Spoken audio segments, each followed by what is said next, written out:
Thank you, everyone, for joining us. We have a really terrific panel, and I'm going to introduce everybody first real quickly, and then I'd like everyone to just talk a little bit about yourself and a little background. So we have EMILYA CACHAPERO from Theater Communications Group. She is the Director of Grantmaking Programs, and she's out in New York. Phil Chan, Final Bow for Yellowface, co-founder from New York. Lily Tung from Theater Moo, Artistic Director, St. Paul. Andy Lowe, East West Players, Director of Production Casting out of Los Angeles. And Nina YOSHIDA Nelson, Asian Opera Alliance founder and Boston Lyric Opera Artistic Advisor. Must be Boston. So everybody, thank you so much. So EMILYA, let's start with you. Can you talk a little bit about yourself and the organization you're with? Sure. Hi, everybody. Thanks for the invite in, and glad to just be in conversation with some great folks. I'm EMILYA CACHAPERO, Director of Grant-Making Programs at Theater Communications Group, pronouns she, her, sha. I actually usually am based in Manhattan, but I'm on the road and calling in from Chicago, the Council of the Three Fires land. I'm the US-born child of immigrants from the Philippines, so first generation born here. And I guess maybe what's most relevant is that Lane and I actually were at Asian American Theater Company, Frank Chin founded in San Francisco back in the early days. And I have to say it was probably the golden years in many ways. It was an area of great activity, and sensibilities were created during that time. David Wong was part of that, Rick Xiaomi, Amy Hill, Judy Nihei, Dennis Diamond, down the list. And I think really it was created by Frank as a writer's theater, and because short little bit, ACT in San Francisco had wanted to do one of his plays after he had brought it to New York. And Frank said to them, well, do you have Asian actors? Because he was not about to go down the Yellowface road. And ACT said, well, no, we don't. And so it began a great relationship where API or APITA, whatever acronym folks are using, were really brought into the training program at ACT, and I was fortunate to have gotten some training there. Then currently working at Theater Communications Group, which is the national service organization for theater in the US, and we work globally as well. And I'll talk about it a little bit more. We had an initiative back in 2016 that was called Beyond Orientalism, that was specifically targeted around the Mikado production that was done in New York, that it was a Yellowface production, and there were a lot of other Yellowface things happening. The last little bit is we publish American Theater Magazine, and I'll refer to some articles we published too. I'll stop. That's probably a lot. Thank you. Phil, go. Hi, folks. I'm Phil Chan. I'm the co-founder of Final Bow for Yellowface. I'm a choreographer and activist, and I'm now opera director, thanks to Nina. Essentially, Final Bow for Yellowface was founded in 2017 following a conversation with the artistic director of New York City Ballet at the time, Peter Martins, who was discussing issues around the Chinese dance and the Nutcracker. From there, just meeting with him, having a conversation, we bought yellowface.org, and we put up a simple pledge that says, I love ballet, and because of that, I'm no longer going to do Yellowface on our stages. At this point, since 2017, pretty much every major American ballet company has signed the pledge. A lot of European companies are joining on to that conversation. And so that's a part of my advocacy. And then my choreography, my artistic practice. I recently directed a production of Madama Butterfly at Boston Lyric Opera this past September. Nina, who's also on this panel, was the dramaturg on the production. I'm Chinese American, but we really found a way to take this work that is, racially charged, problematic in many ways, and how do we reinvent it, reimagine it for a center that includes everybody. And so it was followed by, preceded by a year-long process called the Butterfly Process, where we brought together scholars, educators, directors, singers, different people who had skin in the game to really talk about Madama Butterfly as a work. What were some of the problems? What do we like about it? What are some of the issues that we need to tease out in this work, which then informed this reimagined production. The opera got Best of 2023 in Boston Globe, the Washington Post, and Broadway World. So it was tremendously successful. And I think the thing I'm most proud of was the amount of Asian Americans who came out and said, I really was prepared to not like this because I've had problems with Butterfly, but this really felt like it had a lot of integrity, and it was a really beautiful way to appreciate the music. So I'm just really excited about this conversation because I do love the opera, and I think there's a way to do this work in a way that has more integrity. And I would just want to share some of the successes from our process with the group, just to show that there is a way forward for this, and we don't have to succumb to cancel culture and not do these works anymore. It's that we need to figure out a better way to do these works. So really an honor to be here with all of you. Thank you. Great. Lily, how about you go ahead and be next? Thank you, Lane. Hi, everybody. I'm Lily Tung Crystal. I use she, her pronouns, and I'm the artistic director of Theater Moo in the Twin Cities, which is on the traditional homelands of the Dakota people. Thanks so much for inviting me into this space. I am also a theater actor, singer, and a theater director, and producer. So those are my artistic fields. I'm a singer, and so I was actually raised to be first as a classical singer. I studied classical singing initially, and then I like in junior high, here comes my cat, sorry everybody. In junior high, I moved into musical theater and never looked back. So I'm sort of opera adjacent and have a very early history with opera and classical music, and but haven't really been part of that world since I was a child. I also am the I'm the founding artistic director of Ferocious Lotus, which is a very small San Francisco collective-based Asian American theater company. And when I was there, Ferocious Lotus led a protest against Lamplighter's theater production of The Mikado that was going to use white people in the Asian roles, and that became a national protest, and a lot of people in this room actually supported that.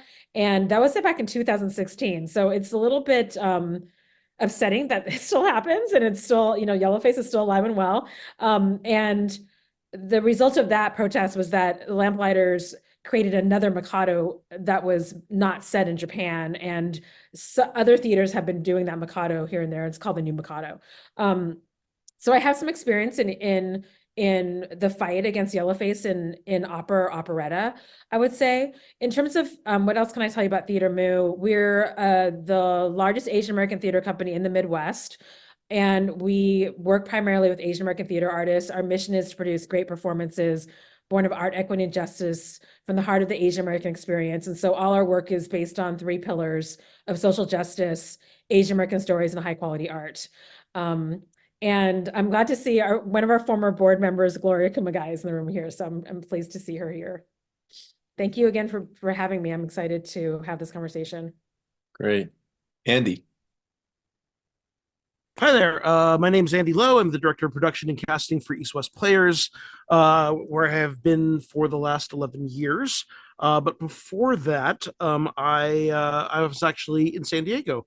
I'm a San Diego native. I founded the San Diego Asian American Repertory Theater, which I was artistic director of for about 10 years until 2005. And continued to work around San Diego theater for a number of years.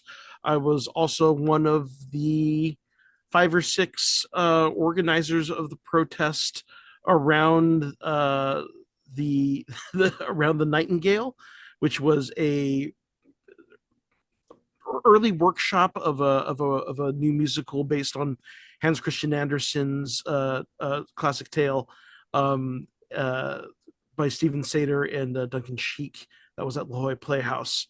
And yeah, I am a theater director. I am do a lot of the casting for your East West Players here, which is the longest running theater of color in the nation and the largest professional Asian American theater in the nation. So we are here in Los Angeles, which is the land of the Tongva, and of course, happy to be here amongst fellow San Diegans in the land of the Kumeyaay. Great. Naina? Hi, thank you for having me here tonight. I'm YOSHIDA NELSEN. I'm fourth generation Japanese American, born and raised in Santa Barbara, now based out of Bloomington, Indiana, although I'm calling from Salt Lake City, Utah, where I'm currently singing an opera. I'm a member of the Hoosier JACL chapter. So I'm happy to be here with you all tonight. I am the founder of the Asian Opera Alliance, a group that I formed in 2021, right after the shootings in Atlanta, when I started to look around in our industry and realize really how pigeonholed as opera singers we all become, Asian American Asian opera singers, into roles like Madama Butterfly and Turandot. And so I thought, as one of the elder Asian American opera singers, that it was time for me to start advocating for those who were coming behind me. Since then, we formed a community of over 500 Asian identifying people in our opera industry, which is pretty incredible. We offer free educational classes and peer mentorship, as well as talk about offer a place of support for those of us that are sometimes the only people that look like us in the room. I'm also, since we had this call prior to Christmas, my title has changed in Boston. I'm now the artistic director at Boston Lyric Opera, which I'm very excited about. And I think I am the first ever East Asian artistic director of an opera company in the United States. So it's something I'm proud of and excited to open those doors as well. Most importantly, for my contribution to this conversation, I have performed in Madama Butterfly close to 200 times. So Wow. this is the opera I know a whole lot about, although a good chunk of my career has also been doing contemporary opera, where I do a lot of telling of Asian American stories, specifically stories of incarceration a lot, and it's kind of where I found my passion moving forward in the industry. So I'm really happy to be here and share with you all in this conversation tonight. Great. So, this all started because San Diego Opera is doing Madama Butterfly, and they are, going right down that road that we all hate to see. But I thought maybe what we do is talk a little bit about the history of Yellowface. We all, from seeing Mickey Rooney, John Wayne, Katharine Hepburn, all this images in cinema, and then take all the way through to, Jonathan Pryce, Miss Saigon in the 1990s, early 1990s. So look, I was wondering if you all can share a little bit about the history of it and your thoughts on how this just seems to continue. Any one of you can go first. I'll take a stab at it because I'm the history dork here. I actually spent a month this past April in Paris studying at the National Art History Institute in France, because I was interested in exactly this question. It's like, where do these ideas of Europeans, like the ideas of Asians, where do they come from? And so I really went back to the sort of Hollywood and the pop culture of as early as I could get, which was in many cases operas and ballets, court performances. So early Chinese, Korean, Persian, Russian, African, all of these depictions started to come about as these world powers, France, was developing these colonies all over. They're starting to explore. They're starting to look outwards, and so it really informed what the artists were doing. But then the artists informed how people thought about these exotic places that they only had limited information about. And so it really goes back to, if you want to look at Mickey Rooney's performance, you can trace that back to the pantomime in 17th century Baroque opera and ballet. So, this has been going on for hundreds and hundreds of years already. And the reason, I think, is because audiences just graft onto things. So in the Nutcracker, for example, there's this sort of Chinese finger dance. And even if you're not a ballet person, you all recognize, when they kind of bobble in their head. Where does that come from? It's just, well, we did it this way last year, and the audiences laughed last year, and you just keep doing that for hundreds of years. And especially if a community is still fairly homogenous, it's within the last, say, 50 years that we've really seen a lot more diversity in terms of these sort of Broadway, classical music, opera, ballet, these sort of Eurocentric art forms. Only in the last 50 years are we starting to see more artists coming through. And so audiences are changing. And so there's now this generation of people pushing back and saying, hey, that ballet you did, or that opera you did, or that movie that you're screening from 50, 100 years ago, that's not cool anymore. And we need to do better if we want to get folks like us into the audience. And so that, I think, is why these Orientalist stories have had such a long half-life. And so it's just really hard because these things are complicated. It's a sensitive subject, and we're not often very good at it. So I think that's just why we've been challenged so far by this sort of growing pains of we're shifting these art forms from being Eurocentric to being diverse. This is just a natural part of that growth that we're experiencing as a field. Go ahead, EMILYA. Thanks for that, Phil. Oh, sorry, my stand is a little wobbly. I just realized if my head is shaking, it's my stand. I can't help but it's so intertwined. I can't help but make that connection between all of the images around people of the global majority, people that are not European, of European heritage. And it really goes back to the colonial powers and settlements and all of the anti-Asian legislation and the exclusion acts that came. So they just all keep building on each other. And it's a way constantly of othering people. You don't understand the culture, you don't understand the language, so you don't understand why they look the way they look. So they're other, and it's a whole nother box.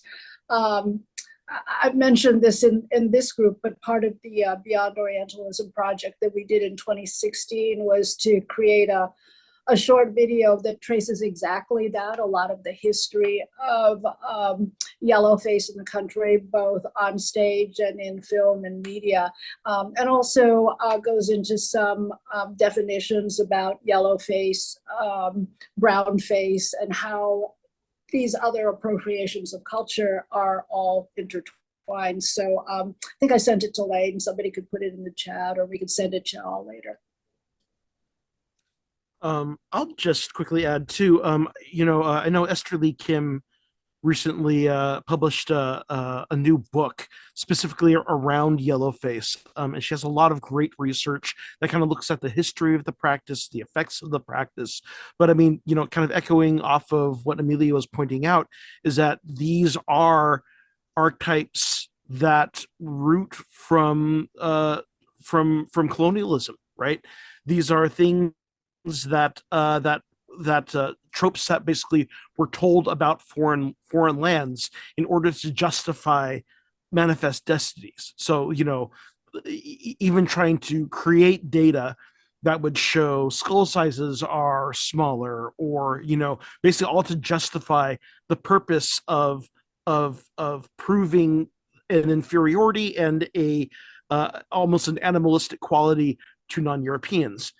And that's the thing I think is very frustrating now, because of course you can draw a direct line from images that start that far back to the 1920s. We're doing a lot of research about a silent film that D.W. Griffith did right now, actually, for an upcoming play, and all the way to the present day, where these same tropes are consistent and continue to be used as the basis for abuse of people today, right? I mean, there was only a couple of years ago when there was the shooting in Atlanta of a number of people in a massage parlor, and it was, I mean, there are also, plenty of, heck, the whole idea of the association with the Asian community and yellow really has nothing to do with actual skin tone, right? It's a throwback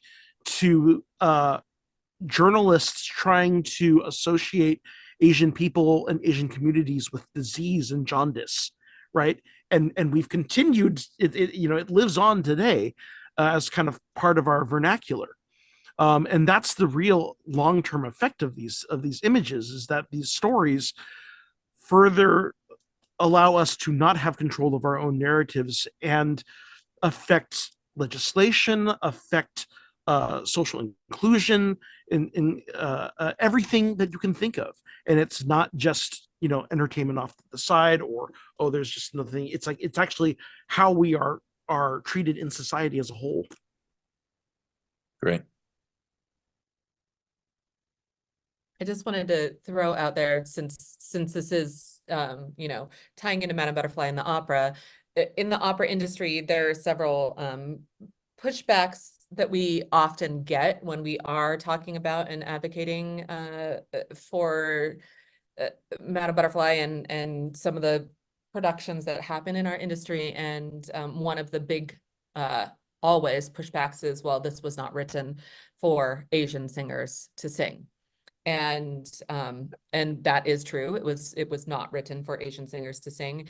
And whereas Yellowface has a very specific definition, I think now in media, film, theater, in opera, we tend to have a slightly different definition of Yellowface, specifically because there are not enough Asian opera singers for as many times as Madame Butterfly is produced, for us to say, you have to hire Asian singers to sing this, because then what happens to us as Asian singers, what's happened to me in my career specifically, is that's all I've ever gotten to sing, because there's only been, a few Asian mezzos who are able to sing these roles. It takes a different type of training and a different type of just innate talent in order to have the type of voice that it takes to sing. And we are not yet at the point where opera has become, where we have enough Asian opera singers in our industry who are working. We have a lot of up and coming,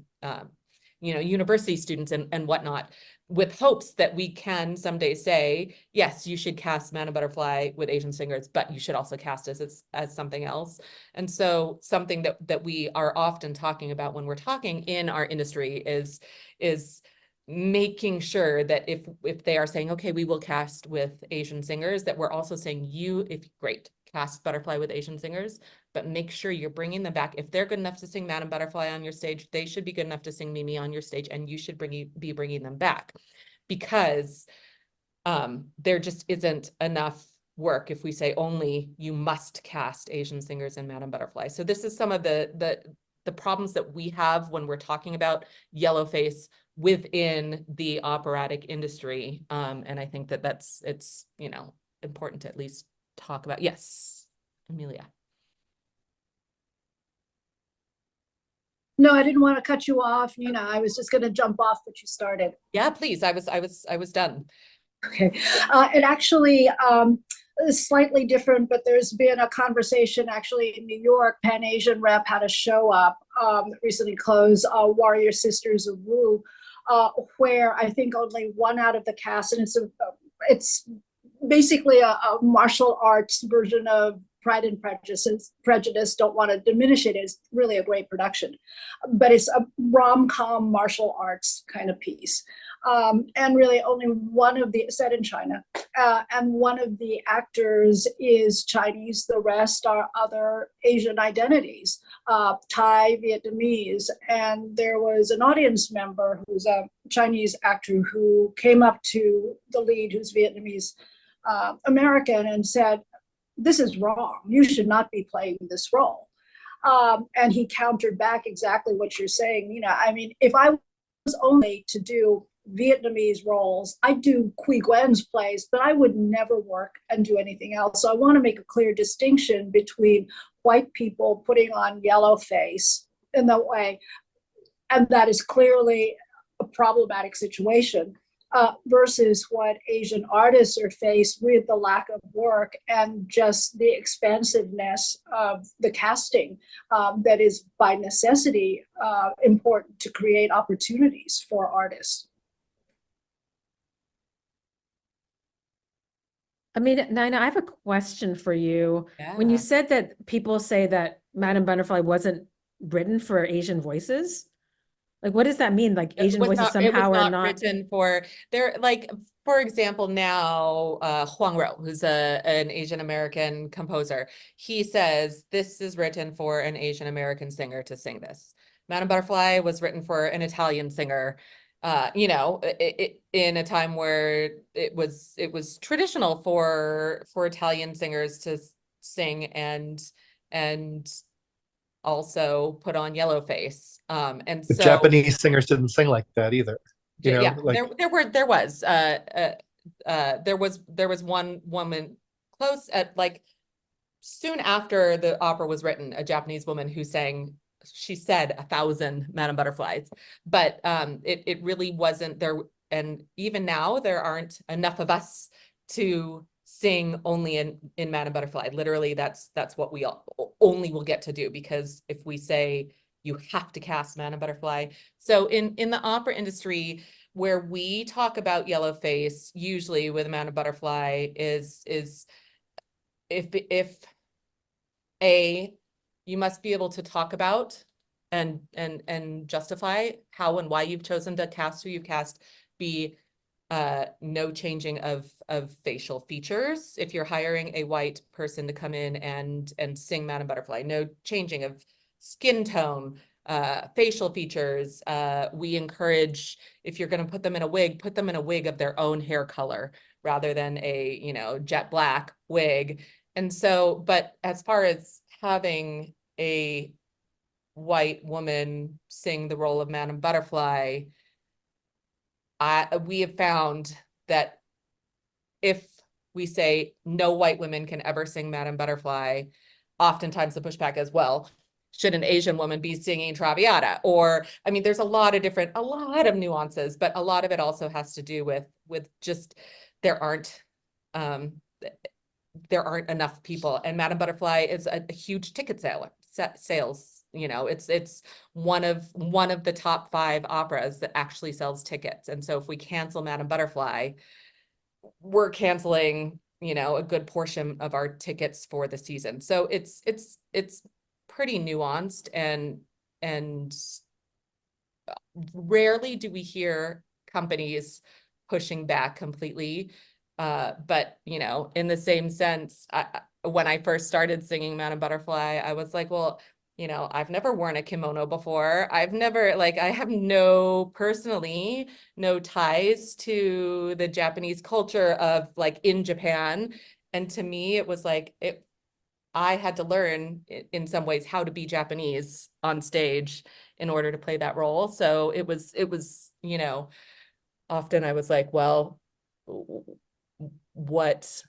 why am I hired to play this role? Is it just because I look this way? And if so, why am I not, you know, it's been interesting for my career. I don't know, that was a lot of rambling. No, that's fine. It's great. You know, last time we met and we had a discussion, we also talked about Orientalism. Does anyone want to take a stab at that?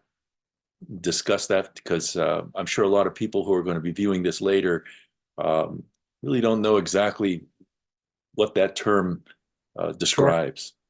So So Yellowface, I think, is like a caricature of Asian people. It can be makeup, but it can also be like mannerisms, accents, like the Vietnamese nail salon bit, right? That's a caricature of an Asian person. And so that kind of falls under Yellowface for me. Orientalism, I feel like, is much bigger. It's when it's a European or an outsider's perspective of telling a story about Asia or Asian culture, often involving quite a bit of fantasy or making up things or using images inappropriately or cultural appropriation. That's sort of the larger issue is. So Yellowface might be like the Chinese exchange student who's like one character, and Orientalism is like Aladdin, which is like the whole story takes place in some sort of fantasy Asian place. So Orientalism is also really good for spectacle. So if you want like big exotic sets, um, jungles, sequins, turbans, color, the Orient is really good on stage, especially if you're trying to sell tickets. It's also good for exploring things that are socially taboo, like sex, drugs, and rock and roll, things that we Europeans don't do, like incest, suicide, orgies. But you crazy non-Christian Orientals probably do all those barbaric things. And so we're able to explore these boundaries of human psychology and psyche in the safe confines of the theater, because it's not us that's showing skin or being sexy. It's this is an Oriental story, and I differentiate the term Oriental, which is a European's fantasy of Asians, and actual Asian stories. So the Monkey King is a Chinese story, whereas Aladdin is an Oriental story, Orientalized story. So that's sort of how I think about those two terms. Do you think that it is like a fascination with anything that is what they consider Oriental?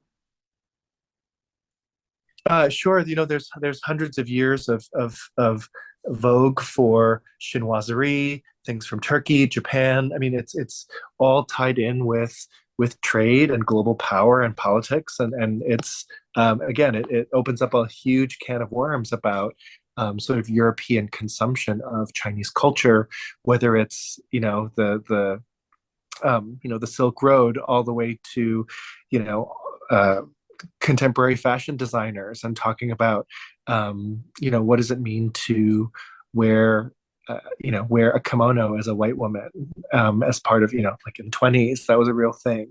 There's just been all of these periods of where Asian is in vogue and wanting to commodify Asianness, and it's also a way for Asian people to make money historically too. Like, yes, we want you to buy our silk cheongsams, and we want you to wear them. We want that cultural identity to be out there and to be accessible. So it is complicated, but for the purposes of our art, I think the question boils down to whose perspective are we looking at the world through? So both Yellowface and Orientalism assume that there is a European or non-Asian default that is the correct way to see the world. And so when you're able to look at art and make art with a diverse, multicultural lens that is bigger, then Orientalism just seems like a cheap nothing. It's like a fairy land, and the thing is, we are comfortable in our art forms doing this. Like, if you've ever been to a Shakespearean play that doesn't take place in Elizabethan England, you're already seeing something radical that's a reimagining, and it's a way to keep work alive.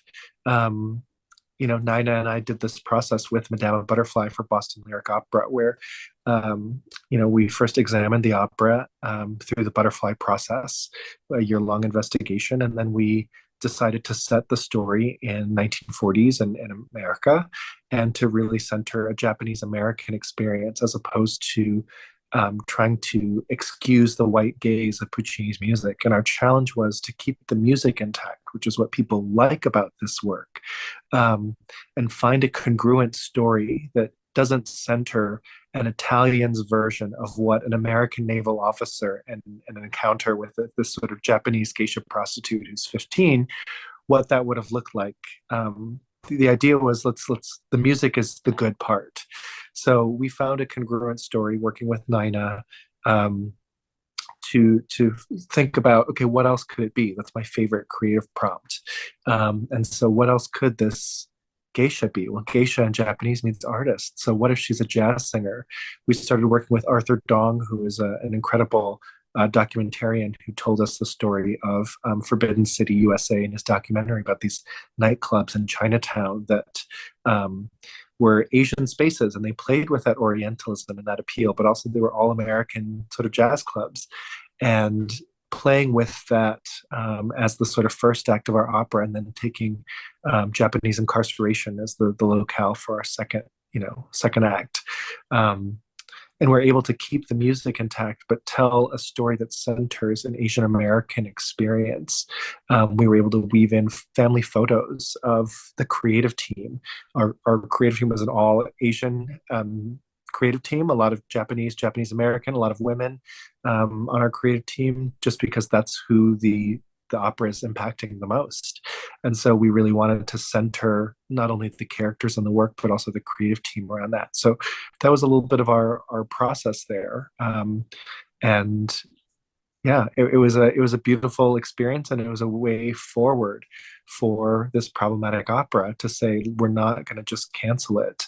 We're still going to do it. We still understand it needs to be an important part of the ecosystem and the financial culture. And it's beautiful, sublime music, but it can't be done the way it's always been done. And let's be a little bit creative and treat it like a Shakespearean play where we just reimagine a little bit to make it more poignant and more touching and more relevant and more urgent, because that ultimately is what art has to be. EMILYA? Go ahead, EMILYA. Just jumping in really quick, just going back to the original question, that I think it was really unpacked, the idea of Orientalism in Edward Said's book that he published in 1978, where he was really talking about the difference, Orientalism, really stressing the difference between East and West, with the inference that, again, East and Asia was othered, and it is the Western white gaze. So if you want more information, go look up Edward Said's SAID book. Also, shameless plug, I wrote a book called Banishing Orientalism that came out last year, which was based on my experience looking at about 100 Orientalist ballets from Louis XIV to today. So stories that were set in Japan, India, China. And so like, why? What's the fascination with that? And then how do we move forward from that as a community that involves Asian people? So it's called Banishing Orientalism, in case anyone wants a performing arts specific one. But Edward Said is, of course, the grandfather of this thought. I just wanted to add one more thing too. I mean, you know, the idea of Orientalism, I think, is also very much tied to commerce, right? I mean, the idea of Orientalism really is an act of exotification in order to commodify people, right? And this was the thing too, where I remember when we were protesting the Nightingale, the big platitude that they kept trying to say, it's like, this is harmless, it's like it's a fantasy China. But the problem is like there's such a thing as a fantasy Middle Earth.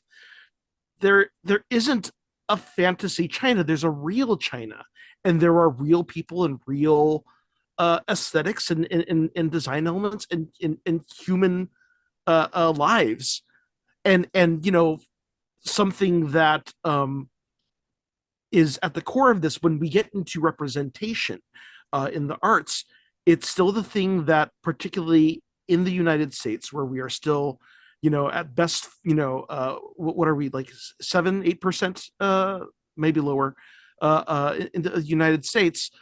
For those of us who are on stage, where any representation of an Asian American on stage or on film or anywhere might be the first Asian or, you know, Chinese or Japanese, Filipino, anything that some Americans ever see.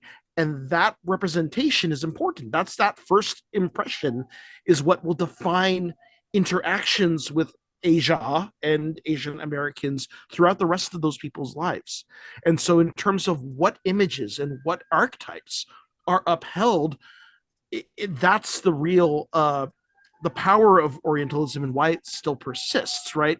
It's like I totally respect the want not to cancel the music, but it's also the thing that this is still an example of what Chimamanda Adichie calls the danger of a single story. Look up her TED Talk, which is that if you tell a single story over and over and again, it becomes truth. And it becomes truth to some people. And if you cannot diversify the story, if you cannot override that single story, then it becomes reality for so many people. And we bear the burden of that. Go ahead, Phil. Yeah, just to piggyback off of that, this idea that this hypersexual, hypersubmissive Asian woman is really perpetuated from these early works like Madama Butterfly, like the me so horny kind of thing. That's where it comes from. And so as we're thinking about, gosh, that's the number 5 most, top 5 performed operas that they have to do as part of the economic model. And the admission, once you get in, is the like, oh, me so horny, oh, like that whole bit again. The sort of early 20th century version of that, but like that's essentially what the precursor is. And then we leave the theater and it's like, oh, another Asian woman was followed home and stalked or pushed in front of a subway, during COVID. And it's like, we can't, as Asian Americans, separate those two things as like what we see on stage and the stories that are being told about us by white creators 100 plus years ago, and the lived reality we have to live in as being in the minority in the United States. It's just, that's where I think we need to be heard more, and our experiences need to be listened to in order, if we want to keep doing these works. And I think the like geisha trope, this single story you were mentioning, Andy, is like, that's the price. Is like, you can then go into Atlanta and shoot up a massage parlor because you only tie Asian women's worth to this geisha archetype that we've created, that is like this, hypersexual, hypersubmissive woman. And there are many other places he could have targeted, many other ways, sex workers, other ways, but it was like the Asian was the one.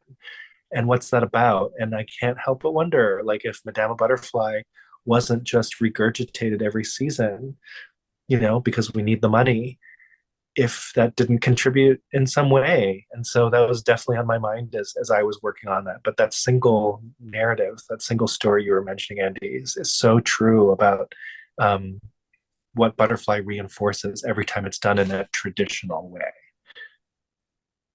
I also wanted to say Go ahead, that, oh, sorry. No, go ahead, Lily. Okay.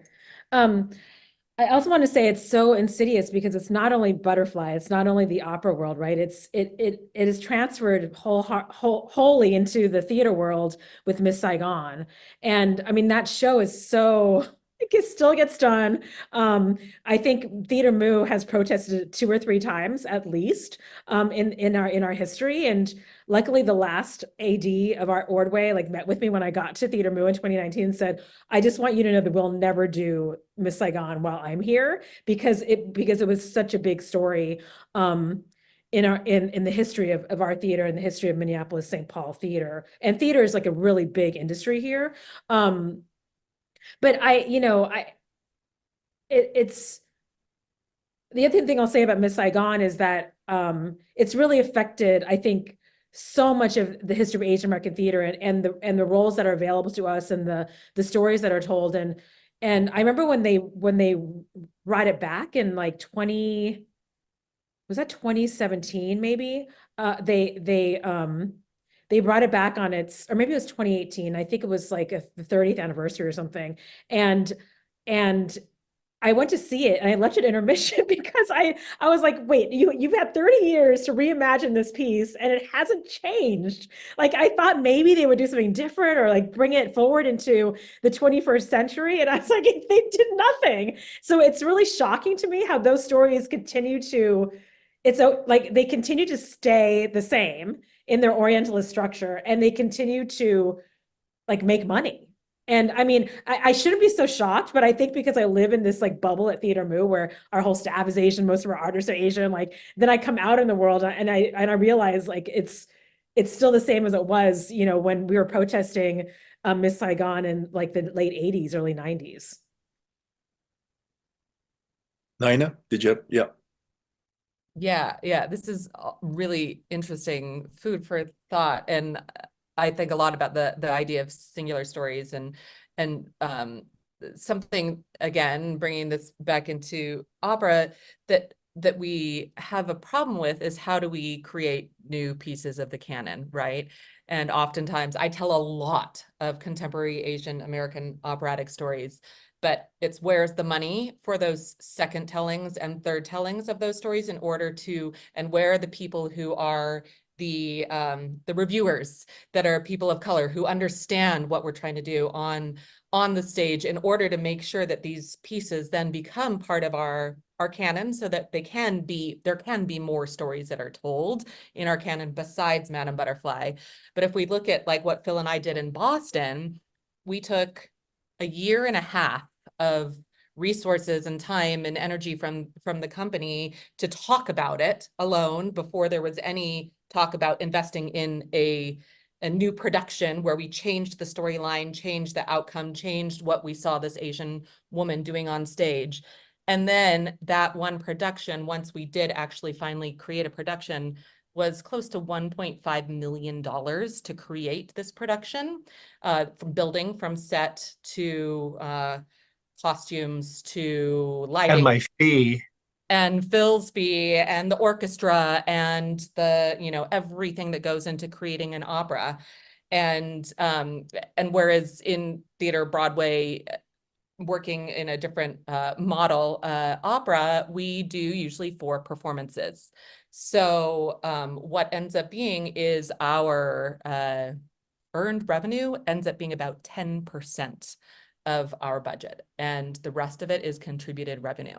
So it's not only about, you know, what we're telling on our stories, but it's also about how do we find new donors to help us tell and retell those stories, and where does that come from?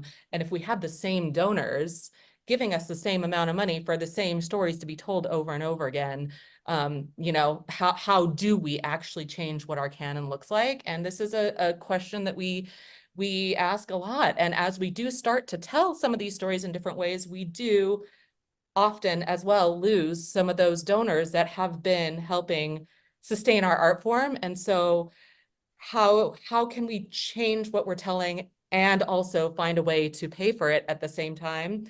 And it's proving to be really challenging across the board in our industry to figure out what that looks like. Also, as the you know, people don't donate like they did 100 years ago to nonprofit arts organizations. And so I think there's a whole lot that we have to unpack as we're looking at specifically the operatic art form and what it means to produce and to create new stories about new communities. No, that's really good. Go ahead. Go ahead. I just wanted to ask, you know, because I mean, I'm more of a theater guy, less aware of the opera scene, but it does from the outside in look like so much of the opera world tends toward classicalism.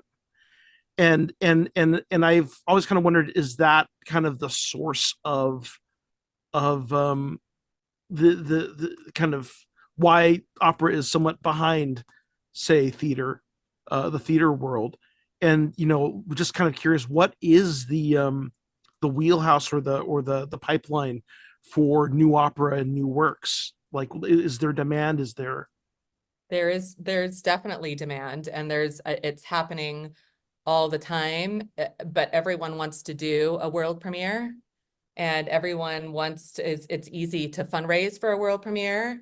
It's a lot harder to to find money for the second time that this show comes around. And I'm working on a really exciting show at the Perlman Arts Center in New York City in a couple months by Huang Ro and David Henry Huang. And it was premiered in St. Louis maybe 7 or 8 years ago. It's called An American Soldier, based on a Chinese-American man, Danny Chen, who experienced a lot of hazing in the Marines when he joined the Marines post 9/11. And, you know, it's taken them this long to get anybody. And it was called out by the New York Times as one of the, you know, the classical events of the year. And it's taken them this long to get someone to stand behind them and say, yeah, let's give this a chance to have a second time seen. If it's seen once in St. Louis and it's called, you know, the best show of the year around the whole country, yet it takes them, you know, 8 years to get it on the stage again. A lot of it is about the shiny new thing, right? And how do we keep those really exciting things going so that they can become standard repertoire? Great. We all went through the whole protests around Miss Saigon, and I always felt that what got lost, because the focus was so much on Jonathan Pryce, Cameron McIntosh, him saying that, I searched the world, couldn't find any Asian actors, and Jonathan Pryce's makeup. But I felt what got lost is just white male dominance over Asian women in the story. And so does anybody want to comment? I see your hand up, Emilia. You want to comment on what was just said, but also I wanted to throw that into the mix. Yeah, if anyone wants to jump on that directly, because mine kind of went back to different points. So no, if you all want to. No, you can go ahead and do both. Okay. Okay. Andy, I think, that's a lot of it. I do feel it, and I am a theater person. I don't know the opera world, certainly as a practitioner on the, knowing the bones of it. But I believe that the change comes from the leadership and from pressure and from training and accountability, which I know we have done. There's a critical mass of not just me, but lots of people within the theater field that were agitating specifically for that change. A lot of theater organizations, for better or worse, ED&I training or anti-racism training. It's not perfect, doesn't solve all, but that kind of training of the leadership, not only the artistic and administrative leadership, but the trustees of organizations. So trustees will also say, listen, this is not right, and can bypass some of the money issues about what's right and wrong. If the lens is only money, it's definitely going to be skewed. So I think leadership plays a big part. There's a lot of new work done by global majority writers, but specifically Asian American and PETA playwrights that are significant and major, and then you have folks translated into other kinds of venues and settings. So it's all of that seismic change and structural change and foundational change that, frankly, maybe it's happening, and Phil, Nina, tell me, but I don't see that happening in opera. I think the service organization, I'll just say it and being recorded here, but Opera America needs to step up and really lead the field in how racism is addressed, how situations like these are addressed. Otherwise, the constituents, the members that are paying dues to these service organizations, you're not getting your money's worth. So maybe I'll just stop right there. Looks like Nina, you want to jump in? Well, actually, now for I think 3 years in a row, Opera America, we just finished a week-long, I think they called it the racial equity training, or I can't remember what the name is, but that happened last week. And it is available to any company that is a member of Opera America. So there is work that's being done. It's not across the board. Asian Opera Alliance, thanks, Melody, Racial Justice Forum. Asian Opera Alliance, last year we did a summertime study where we did a pipeline study looking into all of what the demographics were in conservatories and universities coming into our industry. And fascinatingly, what we found was that there are basically no demographics of voice programs throughout. You can ask for a whole music schools demographics, but there are no demographics on who voice students are, who opera students are. But another thing that we did was we also, and this was with a third party group, we looked at who the decision makers are in our industry, who are making the decisions for hiring. Is it one singular white man at the top of a company, or is it group decisions, or who are making those decisions, and how were those decisions made? And we came back with a fabulous report. And one of the big things from this third party group was that Opera America does need to be doing more community-wide, industry-wide training and setting a bar, because right now it's each opera company is doing their own idea of what DEI or equity or whatever. And granted, we have companies that are in New York City, and they do have different communities than companies that are in New Orleans or, Palm Beach or whatever. And so there is no industry-wide standard on what that is. So that is definitely something that is being talked about in the opera industry. But, with AOA, one of the things that we say is we can't talk about very much without numbers.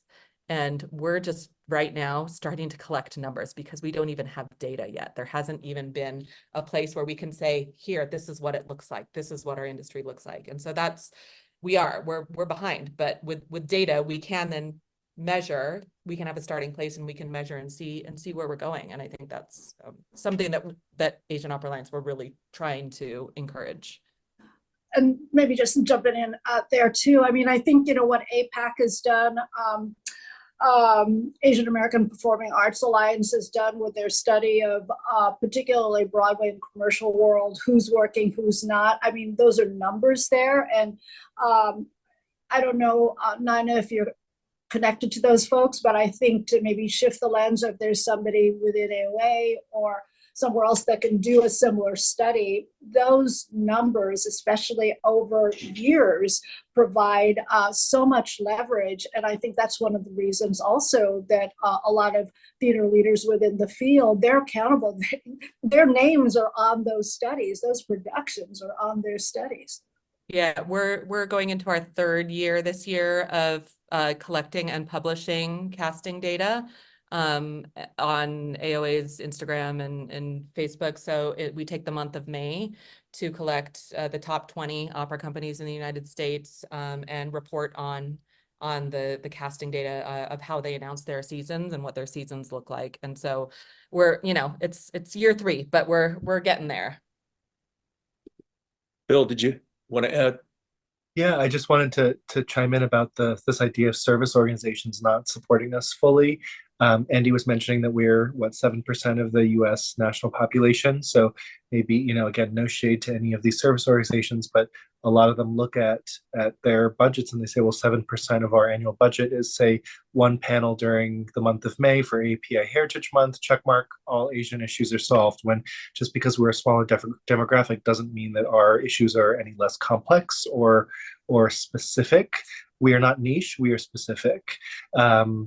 And so I after the shooting in Atlanta, it just seemed like everybody turned to me and my Final Bow co-founder, Gina, and they were like, all right, what's the action item? What's the hashtag? And we're like, whoa, we're just like the Yellowface folks. What does this shooting in Atlanta have to do with us?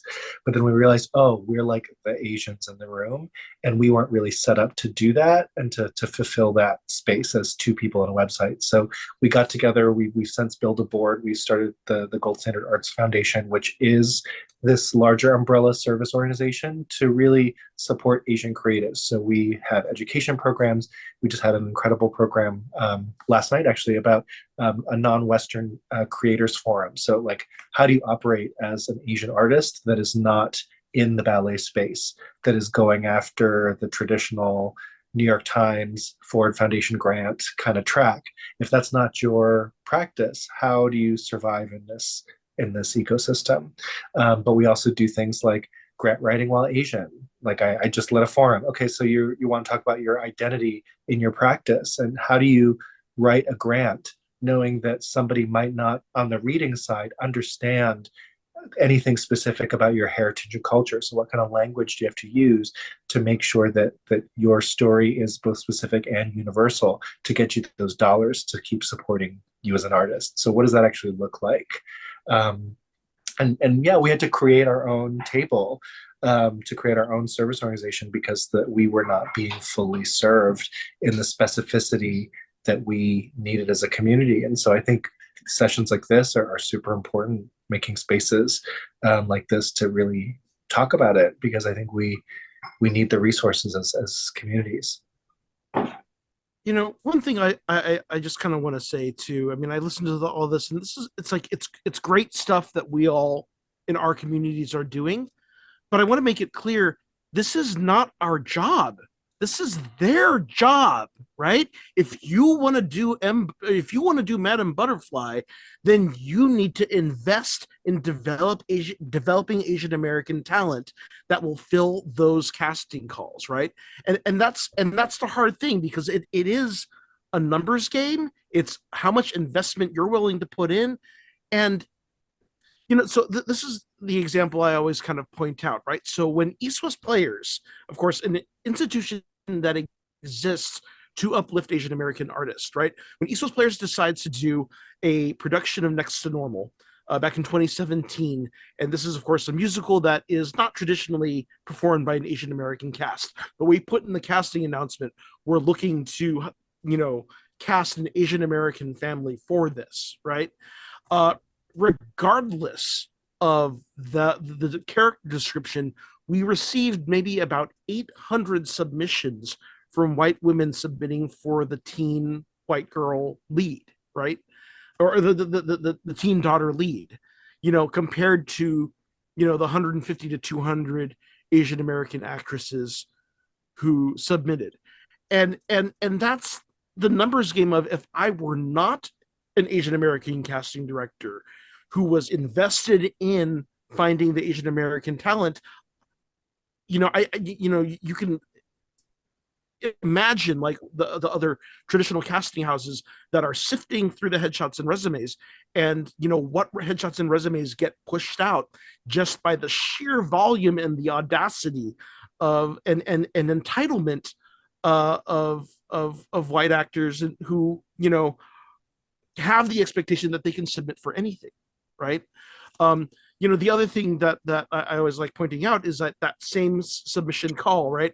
If you pulled an African American headshot, a Caucasian headshot, and an Asian American headshot, let's say all roughly around the same age, around 21, to play teens, relatively fresh out of conservatory or MFA program, you'll also see a story. The Caucasian actress will have maybe about 30 to 40 credits, a lot of chorus parts in like community theater, ranging the gamut from like 42nd Street to Singing in the Rain to, Brigadoon, all kinds of light opera, whatever. Then you'll look at the African American resume. It'll be like maybe 20 credits, and it will be Smokin' Joe's Cafe, Lion King, Memphis Tour, Memphis Local, Memphis, right? And it'll be like the same 10 shows on repeat or on cycle. And then when you get to the Asian American resume, it will be maybe 10 credits, Miss Saigon, King and I, Miss Saigon again, and maybe one credit where they were like the one Asian couple in like, some other like Jersey Boys or something like that, right? And that tells a story. It's not just about training, because they all have the same training. It's about our opportunity and how people are crowded out. So if you don't have the time on stage, you don't even have the opportunity to audition for these projects. What resume is going to rise to the top? Oh, look, the more diverse resume has more credits. Then the African American and the Asian American are crowded right out. And then in opera too, you also get to the point that by the time you're at the age to sing Madame Butterfly, maybe like your voice is mature enough to sing it around 35, maybe if you're lucky. 40, is probably more like it to really sing it well.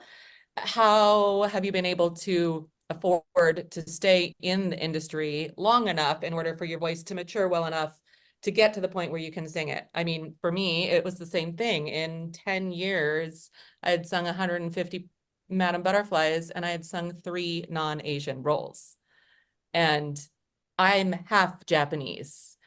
And, I'm in the industry, I am seen for the way I look only, not for the way I sound or the way I act, or, I'm on stage now singing a non-Asian role. And because I've been, advocating for Asian American singers, I feel like there are more opportunities, but, I sang my first Marcellina and Marriage of Figaro this week. And like, this is a role that's sung Marriage of Figaro's done all the time, but why? And it's a role that's easy for my voice, but I have not ever been considered for it up until this point. And, why not? Why am I only seen for the way I look? And why is that where I belong in the industry? It's questions that I ask a lot, but there's also and the amount of money it takes to have voice lessons regularly and to fly to auditions and there's a whole lot of working at age 21 as an opera singer is you got to survive at least till you're 30 in order to even start maybe making a living. Again, connected to some of that, I just want to read a couple. We had, as part of the Beyond Orientalism campaign, we had a My Yellowface story hashtag thing, and we had people submit just little sound bites of their experiences. So I just want to read a couple that we got. That time I auditioned for Oliver, the musical, and they said, "But who can you play?" Ann Harada, actor. When the white girl next to me at a Miss Saigon call said, "Well, I've played Kid 4, so they could just wig me." In grad school, I was told if I was uncomfortable with white actors in Asian roles, I shouldn't have written Asian roles. A. Ray Pamapa. That time, an audience member wrote in the comments, "There were no Asians or Blacks in Shakespeare's time." Yeah, this one is good.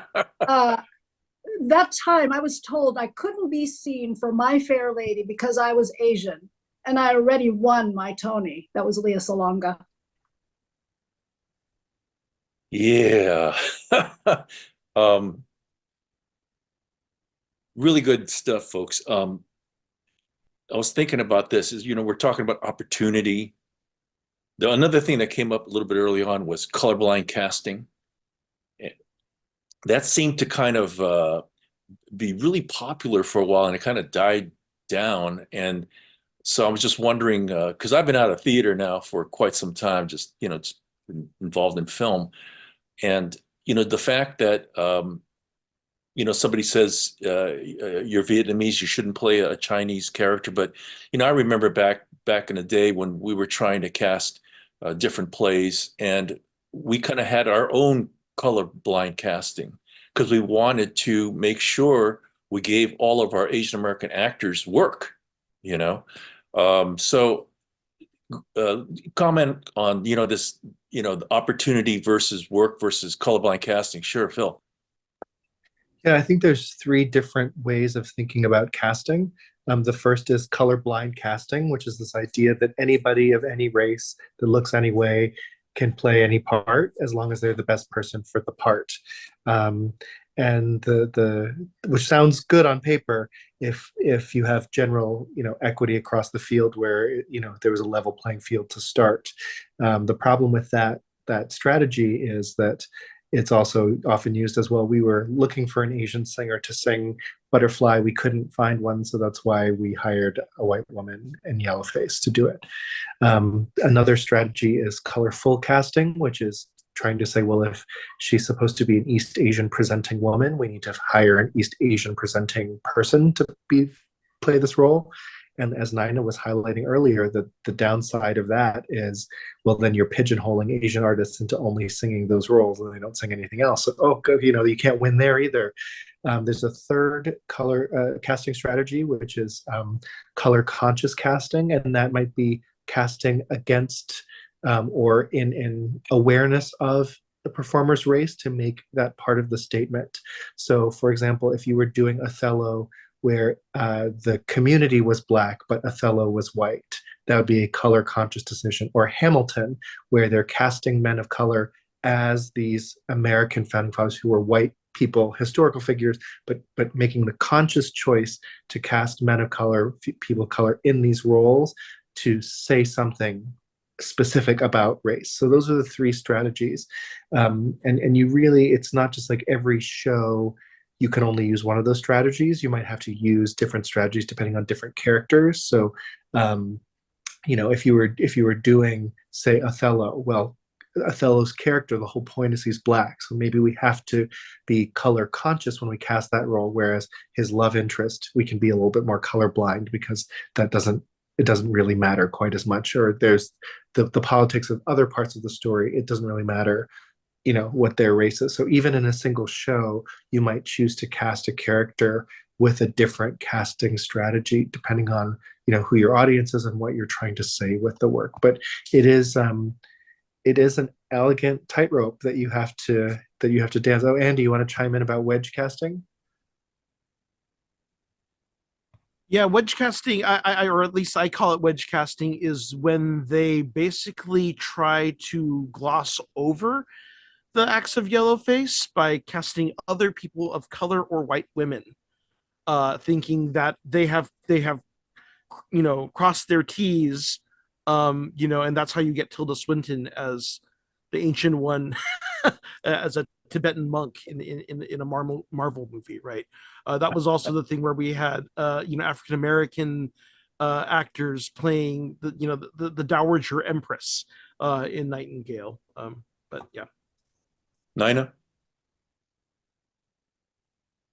So as part of our casting demographics last May, one of the things we did is we looked at all of the productions of Madame Butterfly that were upcoming this season and how they were announced. And if you look at, you know, if you look at like what traditionally we would say Asian singers should be singing these Asian roles, 2/3 of those in the opera are Asian roles and 1/3 are non-Asian. And when you looked at the casting demographics across the board, only 41% of the casting was cast with Asians. So if we're saying, you know, 66% should be Asian, 41% were Asian. And then if you went even further to look at the Asian singing roles, only the 100% of the Asian singing roles, 65% of those were Asian, 25 was white, 7 was Latinx, and 3.4 was Black. But then if you looked at the non-Asian roles, it didn't go the same way, where if we're actually looking at like color blind casting, the white roles were still cast with 60% white people, 18% Black people, 12% Latinx, 5% MENA, and then only 5% Asian. So whereas, you know, the Asian roles gave up 45% of what should have been Asian, we only gained 6% of the white roles in that opera. So that was it, as we're looking at like what color conscious or colorblind casting does, we're seeing in the opera industry that it's only going one way, and Asian people in Madame Butterfly are not being considered for the white roles, which is really interesting demographics. I was not shocked, but interested to see that. Sorry, Amelia and Lily, just to add to that specific point about opera, I think that also goes back to the popularity of Orientalism, that maybe the sort of canon doesn't include Black, Latinx, Native American stories quite in the same way as Asians because we're exotic, and that was we were close enough to be have some knowledge of, but not quite a direct threat. So we have a lot of Asian Oriental stories, and so that might be why we are particularly challenged as Asian people compared to, say, our Black peers, because there aren't Black fairy tales the way there are Japanese, Indian, Chinese fairy tales in the European consciousness historically. Lily? I think Emilia had her hand up first. Emilia, do you Okay. want to say something? Yeah, kind of just tying it back a little bit to Lane, your question. Yeah, I mean, colorblind casting was the thing to do in the late 80s, early 90s, particularly because of the non-traditional casting project that was based in New York, but then really started centers all around to try to correct a lot of the appropriation and yellow face, red face, black face, all of that. But it's an evolution, right? That was the 80s and 90s, and we're now here in 2024. In many ways, colorblind casting to me is the equivalent of someone saying, well, I don't see color. How can you not? It's on my face. So it's just not acceptable. And I think the evolution of our thinking, the evolution of and I guess when I say our, I mean the theater field of not just people of color, but the full field has evolved, and there's just a lot more accountability and awareness. And the rise of social media, if something happens, people are going to call it out, right? And so folks are thinking twice about, why am I doing what I'm doing? Am I doing the right thing? And I also think I see, at least again in the theater field, there are a lot of predominantly white theaters that are really planning out how they are entering into work written by people of color. I was consulting recently for Cincinnati Playhouse, as they were right before they were going to do Lloyd Suh's Chinese Lady, and they wanted to do a training specifically on Asian American, whatever, all of the challenges that we've been facing and talking about tonight, but for their full staff, not just the cast coming in who are Asians, but like the union guys backstage, everybody had to go through this training and discussion. So I think the more of that happens, the more the field will get better and start to heal. Lily and then Phil. Lily? Thanks. Emilia covered some of what I wanted to talk about in terms of colorblind casting. I think since more recently, the term we've leaned more into color conscious casting, where for each show, and literally for each show that we cast, every show has different needs. And so we can't make a blanket statement like, if there's Chinglish should be cast with, all Chinese, mostly Chinglish is cast with Chinese people because it's a Chinese speaking play. But, each show has a different need. And so I think we're very intentional about talking about each show individually in how race plays into the casting, how ethnicity plays into casting. And that, I think, is why the theater industry has leaned more into the term color conscious casting, because like Emilia said, colorblind casting assumes that everybody is equal, and ethnicity or background it like erases one's background or ethnicity or race. And it's not, we don't want to erase race. We want to be conscious about how we're casting roles with race and ethnicity in mind.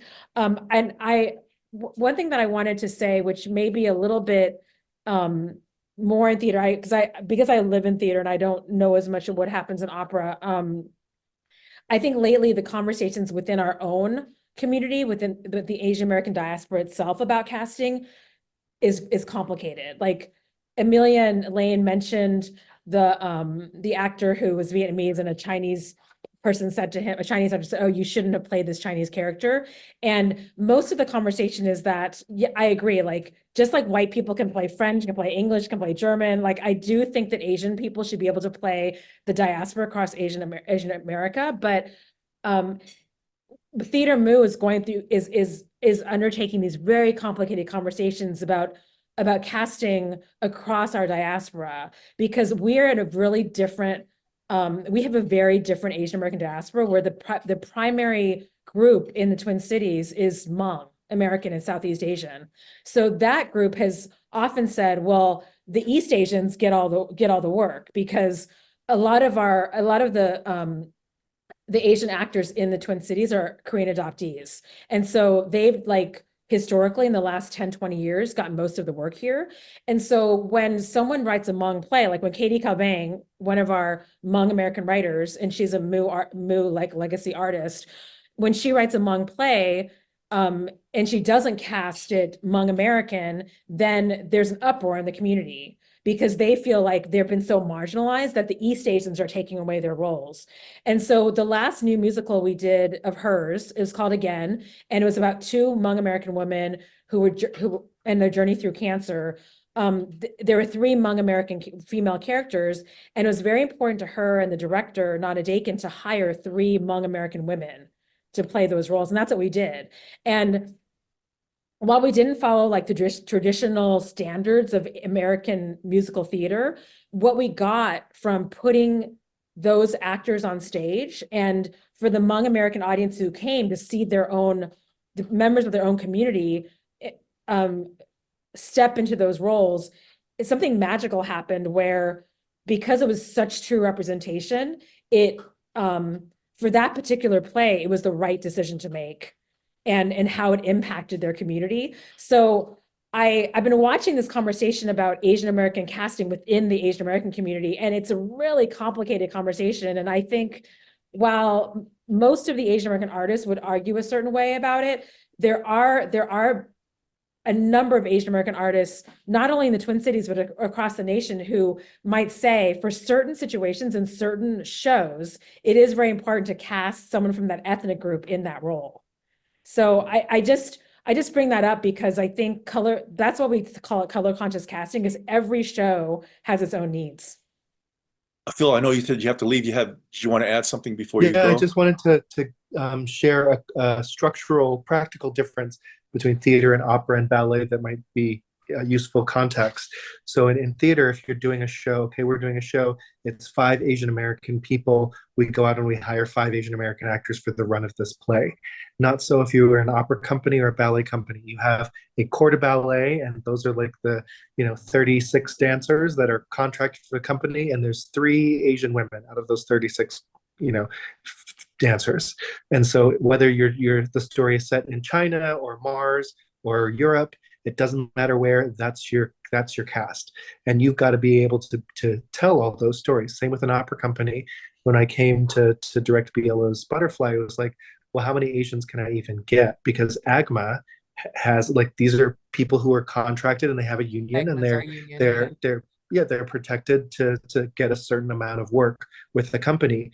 But if the company is trying to tell Aida, which takes place in Ethiopia, then Madama Butterfly, which takes place in Japan, and then Ujjain Onegin, which takes place in Russia, like, these are 3 very different geographic locations. The same company, the same troupe of however diverse we are, we all have to play Europeans this show, then Spaniards the next show. It's not like I would go through life always playing an Asian person, because that's just not practical. So even in that case, the even thinking about casting and how do we cast white people, Black people in Asian roles, that's sort of, it's very different in theater, because we don't have a choice. We have to cast white people in Asian presenting roles, because that's just who is in the room, because of what the union and structurally how we operate. So just something to think about. But it's been a pleasure to be with all of you. I just got to run, but thank you so much, and keep up the solid conversation. Have a good night, folks. Thank you, Phil. Thanks, Phil.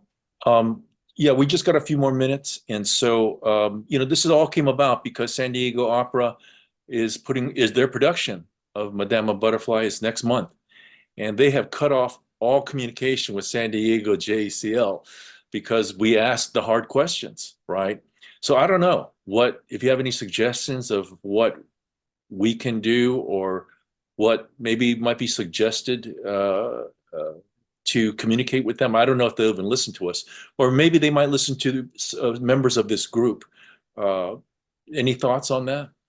I've been in conversation with them a little bit on and off. They came to Melody, who's also on this call, is our executive director of Asian Opera Alliance, and they came to us asking us if we would be interested in consulting on or taking part in their conversations. And you know, I would suggest going back to them, and I'm happy to be to put you in touch with them and say, hey, look, the JSCL would, because they're doing multiple panels coming up, and they won't all be, yay, like we love, it's not going to be like, go San Diego Opera. There's going to be people who are talking about, things that are hard to talk about. And I'm happy to say that the San Diego JSL, someone from San Diego JSL, is interested in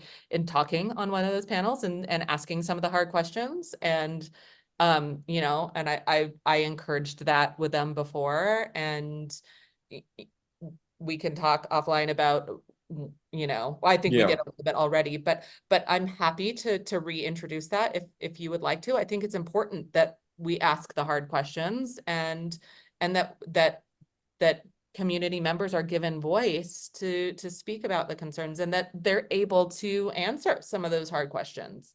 And I think that's important. And I'm happy, or Melody's happy to put you in touch if you would like to. I wanted to throw one more thing about opera. I have sung, roles in Mandarin, roles in Vietnamese, roles in where I get to sing, a Japanese American story.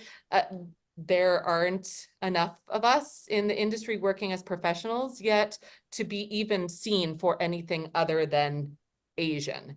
And so most of the time, the women that are Asian singers who are hired to sing Madama Butterfly aren't Japanese or aren't Japanese American. The percentage of Japanese or Japanese American Madame Butterflies that I've worked with is maybe 1 out of 10. So we're not even at the place in our industry where we have enough people to be seen other than just general Asian. And I think that's, that's something. I'm hired to tell stories, contemporary stories. The story I'm telling of at the PAC in New York is a Chinese American story, and it won't be the first time that I'm, so that's another difference between where we are in the opera industry versus where some of the other performing arts are. EMILYA? I always think that it's a multi-pronged effort, right? That it's not one thing that's going to get you over. I think that this kind of organizing that you're doing within the AAPI-PETA community is absolutely essential, because the community, our own community, has got to be behind each other. So I think that's one part of the approach. I think you also think about, have to think about what kinds of actions, actual physical actions that you might want to take. In 2018, I think it was, when we had our national conference in St. Louis, at the same time, there was a production at the Muni St. Louis, which is the largest outdoor performing arts venue in the country, huge audience. They did a production of Jerome Robbins' Broadway, which had Yellowface, red face, like there were disabled issues in it, lots of different things. And so I was so proud of a lot of the people of color who said, we are just not going to stand for this. We're going to have a group of folks from our conference, actually, and some of my grantees too, and folks in our program. They went to the show, they bought tickets, and at the pivotal point when that Yellowface moment, hits, they all got up, marched out of the theater, and vocally were protesting. There was a lot of ramification after. I mean, we had to do a lot of debriefing, both in the conference, when we stopped the conference programming and we said, we're going to talk about this for 3 hours. What happened?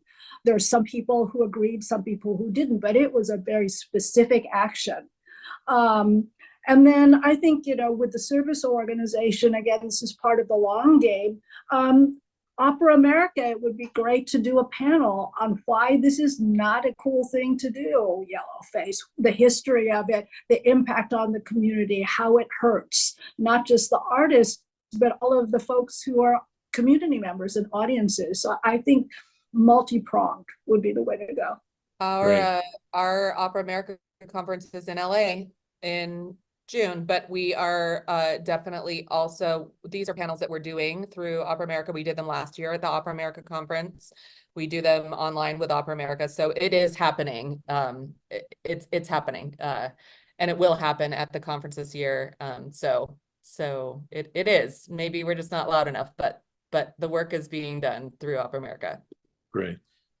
Well, the thing I want to add to is, I mean, when the Nightingale protest happened, we had the fortune of being only a couple of months after the 2012 Kata conference. And so at that point, I mean, I had access to mailing lists of our entire national network of, I think, at that time, about 70 Asian American theater companies throughout the United States and Hawaii. And when we put the call out, other people responded. And that's the great thing, right? When there's only 7% Asian Americans, and of course, whatever the percentage in your city, in your individual city is, and as a San Diegan, I know San Diego's Asian American community can be very hard to mobilize because everyone is so focused on their individual, mission statements. But the more you can mobilize in terms of your national networks, of getting other people involved, social media is the equalizer and can show, mass reaction in ways that we were never able to do before. And that was, I remember when the people in England who reached out to us when the RSC kind of came under fire for Orphan of Zhao, which is almost right after the Nightingale. I mean, we told them the same thing. It was that, you have access to national networks now. And, even if you're just doing one social media post on their site and you're tagging your friends so that other people from around the country, you have the network of other JACL chapters too amongst your network. It's like, if that is an action that you can take, even as simple as just, putting the word out, asking other people to post, and let them know how you feel. Because again, they're going to continue to produce this as long as they think there's an audience for it. If they're not receiving any backlash, then there's no reason to stop. Yeah, well, great. Thank you so much. And I think at this point, that show's going up in a month. But I think for me, I just think they need to know that in the future, they need to be much more in communication with, with folks like yourselves, to try, they're doing it after the fact versus 6 months before they cast. And so anyways, thank you so much. Phil, who's left us, EMILYA, Lily, Andy, and Nina, thank you so much for being with us tonight. We're just over our time here, and before the Zoom just cuts us off, I just wanted to thank you all and enjoy the rest of your evenings, and hopefully we'll all talk again soon. Thank you. Thanks for having us. Thanks Thank you all. so Thanks for much. organizing. No, thank you.